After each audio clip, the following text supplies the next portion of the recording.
A study investigating the positional differences in rugby league players, specifically analysing speed and distance variances. Introduction. The game of rugby league is a full contact sport played by two teams of 13 players over two 40-minute halves. It is played internationally at all levels from amateur to professional. The game requires players to participate in multiple physical collisions and tackles as well as perform a number of short-duration high-intensity sprints, separated by short bouts of low-intensity activities such as walking and jogging. 9 positions make up a rugby league team that can be separated into 2 categories. The forwards, players who are in scrum, made up of props, second rows, loose forwards and hookers, and the backs, players that are not in scrum, made up of scrum halves, standoffs, centres, wingers and fullbacks. Players are expected to have well-developed physical fitness such as speed, due to the need to be able to quickly position themselves either defensively or offensively, agility, so that the players can benefit from being able to rapidly accelerate, decelerate and change direction. Also, high levels of muscular strength is vital because they need to effectively tackle, lift and grapple with opponents. Previously it has been said that props and second rows cover less distance during match play and are involved in more physical collisions than other positions. Also it is stated that the other positions categorically travel further and are more associated with running for longer distances and open spaces. Semi-automated camera systems have been used in a number of previous studies to study the match demand of rugby league, but these systems cannot simultaneously measure the player's physiological variables such as heart rate. The use of global positioning systems allows potentially broader assessments of match performance. In this study, a GPS will be used to measure the distance that each player covers in different speed zones.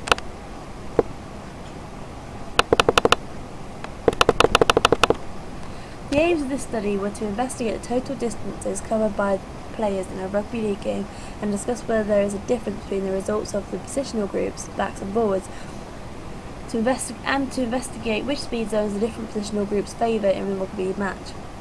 Methodology. Data collection. 7 semi-university rugby union players were used in the study of mean age 22.3 plus 27 years, body mass 91.3 plus minus 10.9 kilograms, and height 187.6 centimeters plus minus 2.6 centimeters. 3 forwards and 4 backs were analysed. Each participant wore a global positioning system throughout the match play. 6 speed zones classifications were used: walking, jogging, cruising, striding, high intensity running and sprinting. They were numbered as the intensity increased. Protocols. 2 competitive games were analysed. The GPS has recorded how much distance in metres each player covered within each speed zone. Results separated into 2 games and categorised by the first and second halves, and the all results were taken from the total distances covered. Results. Over the 2 games, the backs covered more distance in total, and both forwards and backs covered significantly less distance in the second halves of each match, as shown in Table 2. Over the 2 games, the forwards covered most distance in Speed Zone 3, and the backs covered most distance in Speed Zone 2. Forwards and backs both covered the least distance in Speed Zone 6. Forwards and backs covered a similar distance in both Speed Zone 3, in both Speed Zone 3 and Speed Zone 4. These results are visually reflected in Figure 1, where from a parabola it is seen that the medium speeds are favoured by both positional groups.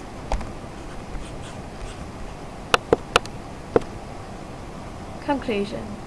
The fact that the backs cover a larger distance than the forwards concurs with the results of the study performed by Mia et al. In 2001. It was shown in both games, both forwards and backs on average run 58.3% less distance in the second half. This could suggest that fatigue in the players is having a massive effect on how far they can push themselves near to the end of the game. The forwards covered the most distance in Speed Zone 3, the cruising zone, whilst the backs covered the most distance in Speed Zone 2, the jogging zone. These results suggest that the forwards need the ability to retain a faster speed throughout the match than the backs. Although the forwards ran mostly in Speed Zone 3, they very nearly covered just as much distance in Speed Zone 2, a difference of 18.75 metres, which was the back's favoured speed zone. This suggests that a higher fitness level in the forwards and the backs is necessary. Both the forwards and backs covered the least distance in the highest speed zone, Speed Zone 6, known as the sprinting speed zone.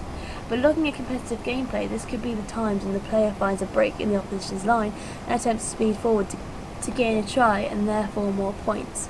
Therefore, it is a vital zone to train in if the team is to be successful in gaining points to win their matches.